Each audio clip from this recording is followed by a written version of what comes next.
ओरछा के राजा मधुकर साय, एक व्यासों का मोहल्ला है ओरछा में, व्यासों का। उसमें एक प्राचीन मंदिर है, आज भी विद्यमान है। उस मंदिर में राजा प्रतिदिन कीर्तन करने जाते थे। याद रखना, चाहे वो क्षेत्र का कोई नेता हो या राजा हो, देश का राजा हो, जब तक देश का राजा धर्मात्मा नहीं होगा, क्षेत्र का राजा धर्मात्मा नहीं होगा, तब तक ना क्षेत्र की उन्नति होगी ना राष्ट्र की उन्नति होगी। राजा प्रतिदिन प्रणाम करता था। राजा उस मंदिर में जाकर के रोज कीर्तन गाते थे, गोविंद के गीत गाते थे। एक दिन देर हो गई, रात हो गई, कीर्तन के लिए नहीं जा पाए। रात के समय जब कीर्तन मंदिर के पीछे करने गए, देखो ये होता है, राजा पट नहीं खुलवाया, नहीं सरकार सो गए हैं, प्रभु को सोने दो। गुरु आज्ञा ली, गुरुदेव को प्रणाम किया, मंदिर के पीछे जाकर के गोविंद के गीत गाने लगे। गोविंद के गीत गाते गाते भगवान को इतना रिझाया, उस रात को इतना रिझाया, इतना रिझाया, आहा, कि उसके साथ साथ सभी नृत्य करने लगे। जब सभी नृत्य करने लगे, भगवान प्रसन्न हो गए और भक्तमाल में चरित्र आया कि श्री मधुकर साह के भजन कीर्तन के भाव को देखकर ठाकुर जी स्वयं ग्वाल का रूप बना करके नाचने लगे। जब ठाकुर जी नाचने लगे तो देवताओं ने स्वर्ण पुष्पों की बारिश की। किस पुष्पों की? स्वर्ण। स्वर्ण यानी सोना। राजा के सिपाहियों ने वो स्वर्ण के पुष्प बीन लिए और आज भी ओरछा की गद्दी पर जो बैठता है वही सोने के पुष्पों को पहले प्रणाम करता है, बाद में गद्दी पर बैठता है। इतने धर्मात्मा राजा हुए। इन पर गुरु कृपा कितनी हुई जरा सुनना। इन्होंने गुरु कृपा से अकबर को ललकार दिया।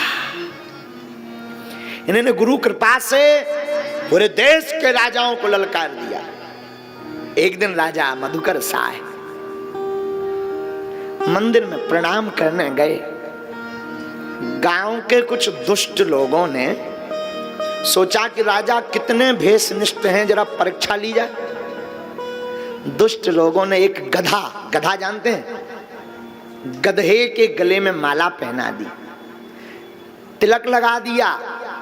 राजा जिस गली से निकलते थे वहीं खड़ा कर दिया। कुछ गांव के लोग तमाशा देखने लगे। तमाशा जब देखने लगे, हा हा हा हा, राजा ने जैसे ही सामने देखा कि एक गधा 12 अंगों में तिलक लगाए खड़ा है, आंखों में आंसू आ गए। उतरकर दंडवत प्रणाम किया, साष्टांग लौटकर, और हाथ जोड़कर बोले, आज तक हमने 2 पैर वाले तो बहुत वैष्णव देखे, पहली बार 4 पैर वाला वैष्णव देखा है। धन्य है गुरुदेव, धन्य है गुरुदेव। फूट फूट करके रो करके गधे के चरणों को पकड़ने लगे।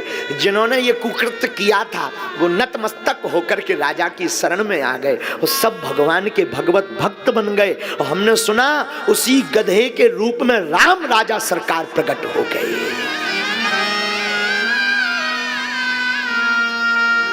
हरि व्यापक सर वक्त्र समान, हरि व्यापक वक्त्र समान,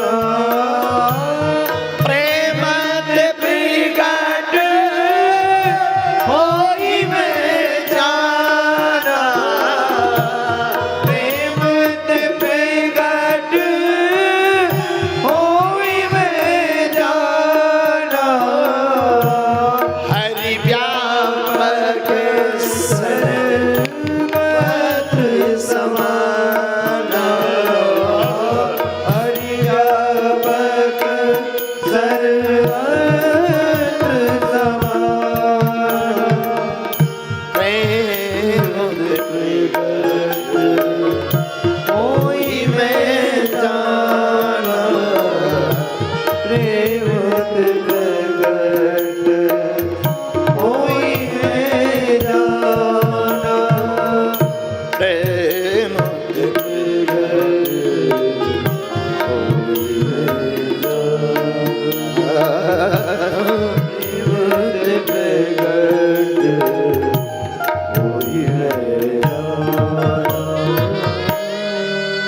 भगवान सब जगह हैं,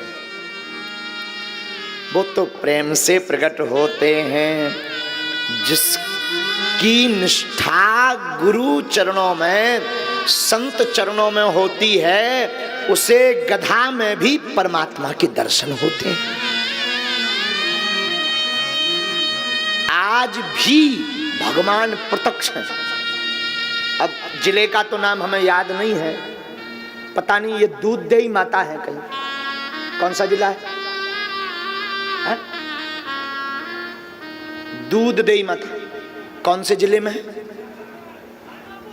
खरगापुर जिला है, टीकमगढ़। वहां की एक घटना हमें याद है। कोई महापुरुष हमें बता रहे थे, हमारे आचार्य जी सुना रहे थे। दूधदेही माता में एक नाला निकला है, नाला। नाले में बालू की खुदाई चल रही थी, रेत की, जेसीबी लगी थी। ब्रजेन जी सत्य घटना बता रहे, कभी दर्शन करना था।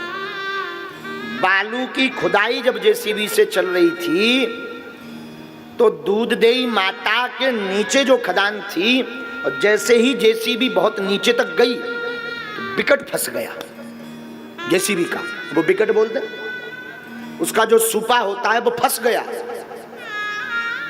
करोड़ों प्रयत्न किए गए, 4 क्रेनें बुलाई गई, नहीं निकली। जब बाद में किसी संत से दूधदेही माता के बारे में पूछा, वो जेसीबी के मालिक ने कहा क्या है ऐसा, सत्य घटना कलयुग की अभी की बता रहे। तो उन महापुरुष ने कहा वहां शीतला माता है, और शीतला माता के शरीर में विकट लग गया है। और जब बालू हाथों से हटाई गई धीरे धीरे करके, तो माता के थोड़े थोड़े से टुकड़े पेट के निकले, जो आज भी हरीरे हैं और नीम के पेड़ के नीचे रखे हैं।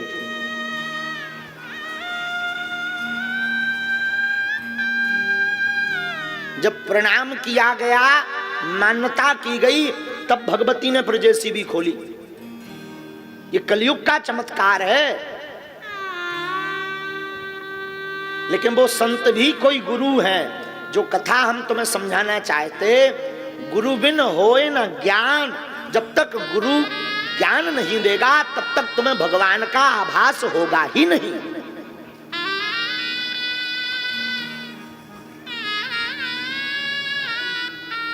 कल हमने एक सूत्र दिया था, दोबारा सुन लो, अजीर्ण नहीं होगा, अपच नहीं होगा। गुरु ज्ञानी हो ना हो, पर गुरु ध्यानी होना चाहिए।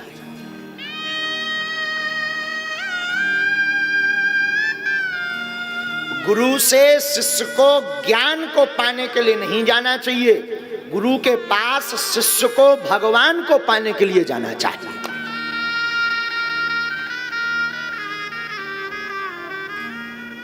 जिस भक्त की, जिस व्यक्ति की, जिस जीव की संतों के चरणों में, गुरु के चरणों में प्रीति लग जाती है, वो जीते जी ही परमात्मा के दर्शन कर लेता है। स्वर्ग नरक की बात तो छोड़ो,